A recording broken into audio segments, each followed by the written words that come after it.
kita masuk ke equity, ada baiknya kita mengenal 3 jenis perusahaan. Yang pertama ada proprietorship atau perusahaan perseorangan, partnership, dan corporation. Untuk proprietorship adalah bentuk bisnis yang paling sederhana, yang pemiliknya adalah pemilik tunggal. Sedangkan partnership adalah gabungan antara dua pihak atau lebih untuk menjalankan sebuah bisnis secara bersamaan. Dan terakhir ada corporation, merupakan sekelompok orang yang bersatu dan mendirikan sebuah perusahaan yang berbadan hukum. Kemudian ada ciri-ciri corporation. Yang pertama, berorientasi pada profit. Yang kedua, modal berupa saham. Yang ketiga, kekuasaan tertinggi terletak pada RUPS atau Rapat Umum Pemegang Saham. Yang keempat, keuntungan pemilik saham berupa dividen. Dan yang terakhir adalah perusahaan dipimpin oleh direksi. Selanjutnya kita akan membahas tentang jenis-jenis keuntungan yang didapatkan oleh pemilik perusahaan. Yang pertama ada ordinary shares, preference shares, dan treasury shares. Untuk ordinary shares sendiri adalah saham biasa yang merupakan saham perusahaan yang membawa hak atas bagian dari keuntungan perusahaan tanpa batas. Untuk preference shares pengertiannya adalah saham perusahaan dengan dividen yang dibayarkan kepada pemegang saham sebelum dividen saham biasa itu diterbitkan. Dan yang terakhir ada treasury shares yang merupakan saham yang dibeli kembali oleh perusahaan penerbit yang bertujuan mengurangi jumlah stok yang beredar di pasar. Lalu kita akan membahas tentang penerbitan dalam saham. Terdapat 3 macam, yaitu par value shares, no par shares, dan non-cash transaction. Untuk par value merupakan nilai nominal dari security yang ditentukan oleh perusahaan penerbit saham pada harga minimumnya. Nilai par ini juga merupakan faktor terpenting yang digunakan pada saham opsi beli, di mana perusahaan memiliki hak opsi untuk melakukan pembelian kembali. Untuk non-par, alasan penerbitannya adalah yang pertama, menghindari kewajiban kontingensi dan menghindar dari kebingungan atas pencatatan nilai nominal versus fair market value. Dan untuk non-cash transaction, merupakan suatu perusahaan dapat menerbitkan saham bukan hanya untuk mendapatkan cash saja, namun bisa untuk mendapatkan non-cash aset seperti building land, paten, dan lain-lain. Berikut merupakan contoh jurnal dari par value. Jurnalnya adalah cash di debit dan share capital ordinary di kredit. Untuk contoh jurnal non-par value, ada cash pada debit dan share capital ordinary di kredit dan share premium ordinary di kredit. Kemudian yang terakhir adalah contoh jurnal non-par value yang non-cash transaction dengan the patents di debit dan share capital ordinary di kredit dan share premium ordinary di kredit. Sekarang kita akan membahas mengenai pembelian kembali saham. Sebelum perkenalkan, saya Jonathan Ryan. Pembelian kembali saham akan ditampung ke dalam akun treasury shares yang bertambah di sisi debit.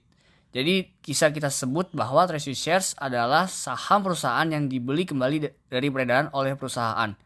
Mengapa sih saham tersebut dibeli kembali? Nah, ada beberapa alasan. Yang pertama, memberikan distribusi kelebihan uang tunai yang efisien pajak pada pemegang saham. Kedua, meningkatkan laba per saham dan laba atas ekuitas. Dan ketiga, menyediakan saham untuk kontrak kompensasi karyawan atau untuk memenuhi kebutuhan merger potensial. Yang keempat, menggagalkan upaya pengambilan atau mengurangi jumlah pemegang saham. Dan kelima adalah membuat pasar di saham. Dalam pembelian treasury shares, terdapat 2 metode yang dapat dipakai, yaitu cost method dan par value method. Di sini kita hanya akan membahas mengenai cost method. Dalam cost method ini, pembelian atas treasury shares akan dicatat dengan mendebit akun treasury shares sebesar nilai perolehannya lalu mengkredit cara pembayarannya, yaitu cash ataupun accounts payable. Karena saldo treasury shares bertambah di sisi debit, maka treasury shares adalah akun yang mengurangi saldo equity perusahaan. Kita telah membahas bagaimana pencatatan akuntansi mengenai pembelian treasury shares. Maka dari itu, kita juga akan membahas bagaimana pencatat penjualan dari treasury shares. Dalam penjualan treasury shares, terdapat 2 kemungkinan treasury shares terjual, yaitu above cost ataupun below cost. Maksudnya adalah harga terjualnya treasury shares bisa saja lebih tinggi atau lebih rendah dari cost perolehan treasury shares. Untuk lebih jelasnya, akan dibahas pada contoh soal berikut. Pada tanggal 1 Juni 2021, PT ABC membeli kembali 10.000 lembar sahamnya dengan harga Rp110.000 per lembar saham saat tunai. Maka jumlah pembelian treasury shares akan dicatat dengan mendebitkan treasury shares dan mengkreditkan cash sebesar Rp1.100.000 di mana angka tersebut didapat dari 10.000 lembar saham dikali dengan Rp110.000. Lalu pada tanggal 5 Juni 2021, PT ABC menjual seluruh treasury shares tersebut dengan harga Rp150.000. Maka jurnal penjualan treasury shares akan dicatat dengan mendebitkan cash sebesar Rp1.500.000 yang didapat dengan mengkalikan total lembar saham treasury shares dengan harga jual dan mengkreditkan treasury shares sebesar Rp1.100.000 sesuai dengan jumlah perolehan treasury shares. Untuk membalanskan antara debit dan kredit, diperlukan suatu akun untuk menampung selisih tersebut, dan akun yang dimaksud adalah share premium treasury sebesar Rp400.000. Karena harga jual treasury shares lebih besar dari harga belinya, maka keadaan penjualan treasury shares ini disebut sebagai above cost. Untuk soal pembelian treasury shares yang sama, pada tanggal 5 Juni 2021, PT ABC menjual seluruh treasury shares tersebut dengan harga Rp50. Maka jurnal penjualan treasury shares akan dicatat dengan mendebitkan cash sebesar Rp500.000 yang didapatkan dari mengkalikan total lembar saham treasury shares dengan harga jual, serta mengkreditkan treasury shares sebesar Rp1.100.000 sesuai dengan jumlah perolehan treasury shares. Selisih antara debit dan kredit akan dimasukkan ke dalam akun shares premium treasury sebesar Rp600.000 di sisi debit. Karena harga jual treasury shares lebih kecil dari harga perolehannya, maka keadaan penjualan treasury shares ini disebut below cost. Pada slide ini akan dilanjutkan oleh saya, Benedict Alexius. Jadi dalam dividend policy, ada beberapa alasan perusahaan bayar dividen dalam jumlah yang sama dengan laba ditahan yang tersedia secara legal. Yang pertama itu adalah menjaga perjanjian dengan kreditur. Lalu yang kedua itu adalah memenuhi persyaratan perusahaan. Ketiga adalah untuk membiayai pertumbuhan atau ekspansi. Kemudian yang keempat itu untuk memperlancar pembayaran dividen. Lalu yang kelima itu adalah untuk membangun bantalan terhadap kemungkinan kerugian. Ada beberapa jenis dividen. Yang pertama, cash dividend ditentukan saat RUPS dan dividen merupakan suatu kewajiban atau liabilities bagi perusahaan. Cash dividend tidak memperhitungkan treasury shares yang ada.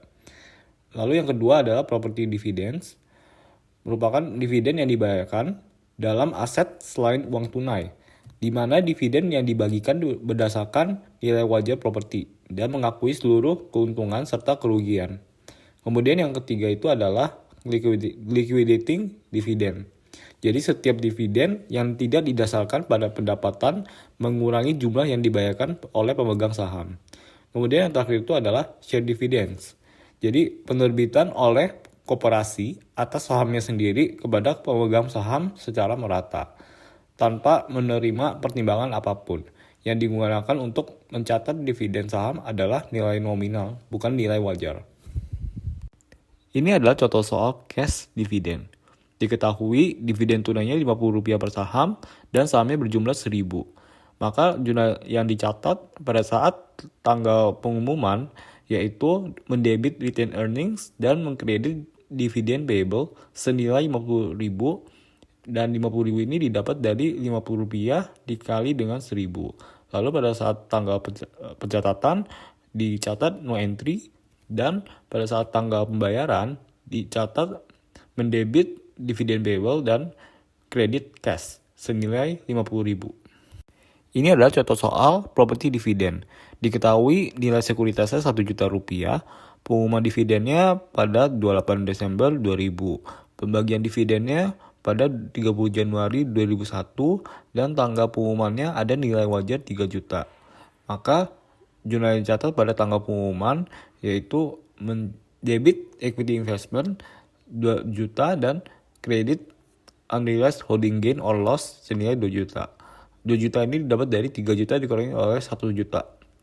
Lalu ada mendebit retained earnings dan mengkredit property dividend payable senilai 3 juta. Lalu pada tanggal distribusi dicatat property dividend payable debit dan equity investment kredit senilai 3 juta. Ini adalah contoh soal dari liquidating dividend. Diketahui saham biasa itu 1.400.000, pengumuman dividennya mempertimbangkan Rp200.000 sebagai pendapatan, dan sisanya itu sebagai pengembalian modal. Maka jurnal yang catat pada tanggal pengumuman itu mendebit retained earnings 200.000 dan kredit dividen payable 1.400.000, maka mendapatkan selisih di share premium ordinary senilai 1.200.000. Lalu pada tanggal pembayaran, dividen payable debit dan cash credit senilai 1.400.000. Lalu ada soal share dividends. Diketahui ada 1.000 lembar saham biasa dengan nilai nominal Rp10. Pengumuman dividennya itu 10% dan ada tambahan 100 saham. Maka pada jurnal catat pada tanggal pengumuman yaitu debit retained earnings dan kredit ordinary share dividend distributable senilai 100.000. 100.000 ini didapat dari 10% dikali 100 dikali 1.000 lembar dikali Rp10. Dan pada tanggal distribusi dicatat debit ordinary share dividend distributable 100.000 dan kredit share capital ordinary 100.000.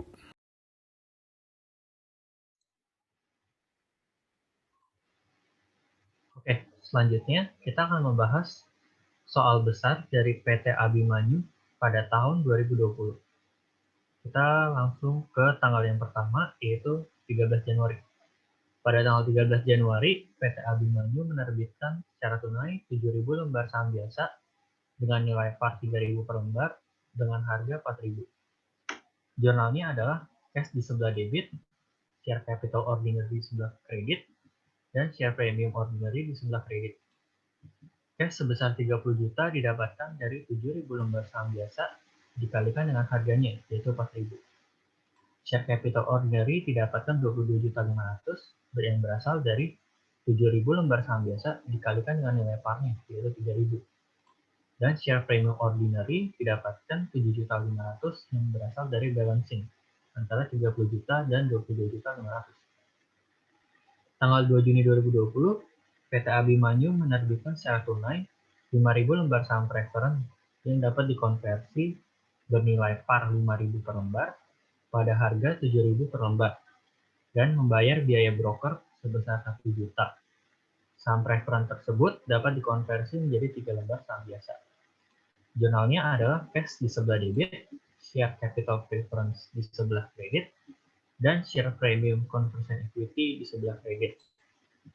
Cashnya didapatkan sebesar 34 juta yang berasal dari 5.000 lembar saham biasa dikalikan dengan harganya yaitu 7.000 dikurangi dengan biaya broker sebesar 1 juta. Share capital preference-nya 25 juta yang berasal dari 5.000 lembar saham biasa dikalikan dengan nilai parnya yaitu 5 juta. 5.000. Share premium conversion equity berasal dari balancing antara cash sebesar 35 juta dan share capital preference sebesar 25 juta. Tanggal 8 Juli, sebanyak 2.500 saham biasa yang terjual dibeli kembali oleh PT Abimanyu dengan harga 4.500 ditambah dengan biaya broker 750.000. Jurnalnya adalah treasury share di sebelah debit, share premium ordinary di sebelah debit, retained earning di sebelah debit, dan cash di sebelah kredit. Treasury share didapatkan sebesar 7.500.000 yang berasal dari 2.000 lembar saham biasa dikalikan dengan nilai par dari ordinary share yaitu 3.000. Share premium ordinary didapatkan sebesar 2.500.000 yang berasal dari 2.000 lembar saham biasa dikalikan 4.000 yaitu harganya dikurangi dengan 3.000 yaitu nilai parnya. Cash didapatkan sebesar 12 juta yang berasal dari 2.000 lembar saham biasa dikalikan dengan harganya yaitu 4.000 dan ditambahkan juga dengan biaya broker sebesar 750.000. Retained earning didapatkan sebesar 2 juta yang berasal dari balancing. Tanggal 13 Agustus, 1.500 lembar saham treasury dijual pada harga pasar 4.200 per lembar. Jurnalnya yaitu cash di sebelah debit, treasury share di sebelah kredit, dan share premium ordinary di sebelah kredit. Cash didapatkan senilai 6.300.000 yang berasal dari 1.000 lembar saham treasury dikalikan dengan harga pasarnya, yaitu 4.200. Treasury shares didapatkan 4.500.000 yang berasal dari 1.500 lembar saham treasury dikalikan dengan nilai par-nya. Nilai par dari ordinary share yaitu 3.000. Share premium ordinary didapatkan sebesar 1.800.000 yang berasal dari balancing antara cash 6.300.000 dan treasury share sebesar 4.500.000. Dan yang terakhir, pada tanggal 19 September 2020, 1.000 lembar saham preference dikonversi menjadi saham biasa dengan nilai par 2.000 per lembar. Jurnalnya adalah share capital preference di sebelah debit, share premium conversion equity di sebelah debit, share capital ordinary di sebelah kredit, dan share premium ordinary di sebelah kredit. Share capital preference didapatkan sebesar 5 juta yang didapatkan dari 1.000 lembar saham preference dikalikan dengan nilai par dari preference share, yaitu 5.000. Share premium conversion equity didapatkan dari 1.000 lembar saham preference dikalikan 6.800 yang dikurangi dengan 5.000. Share capital ordinary didapatkan 6 juta yang berasal dari 1.000 lembar saham biasa dan dikalikan 3 lembar saham biasa karena saham preference tersebut dapat dikonversi menjadi 3 lembar saham biasa. Jadi 1 lembar saham preference dapat dikonversi menjadi 3 lembar saham biasa dan juga dikalikan dengan nilai par-nya yaitu 2.000. Share premium ordinary-nya dapatkan 800.000 yang berasal dari balancing di antara ketiga akun di atas. Sekian dari seluruh jurnal dari PT Abimanyu.